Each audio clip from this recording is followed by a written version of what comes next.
Welcome to the kitchen where we cook everything but pasta. Today we're going to cook delicious cranberry scones, and for that you'll need the following ingredients. You're going to need half a cup of sugar, a half a cup of butter, 1 cup of coarsely chopped cranberries, 1 egg, half a teaspoon of salt, 4 teaspoons of baking powder, half a teaspoon of baking soda, zest of 1 orange, 3/4 cups of buttermilk, and 2 3/4 cups of flour. Additionally, for the toppings, you are going to need 2 tablespoons of butter and some icing sugar. So let's get started. Using a large bowl, mix the flour, the baking powder, baking soda, and the salt. Make sure it's well combined. Add the butter, and using a pastry blender, cut the butter into the mixture until it resembles small peas. In a separate bowl, add the cranberries and sugar. Use the zest from 1 orange. My favorite way of doing this is by using a rasp.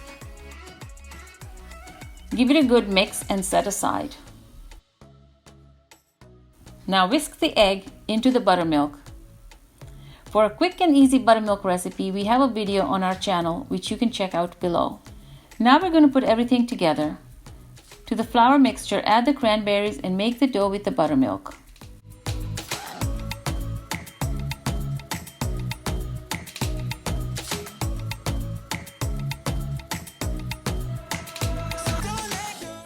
The dough should have a soft consistency. Mix and knead about 10 times and then divide the dough into 2 pieces.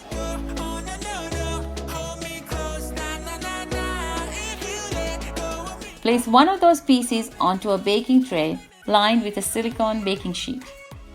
Pat it down to about 1 inch thick and then score the tops to make 8 wedges. Bake the scones at 350 degrees for 20 minutes in the oven. While the scones are baking, melt the 2 tablespoons of butter for the topping. While the scones are still hot, brush with butter and sprinkle with icing sugar. And there you have it, the best cranberry orange scones. Thanks for watching.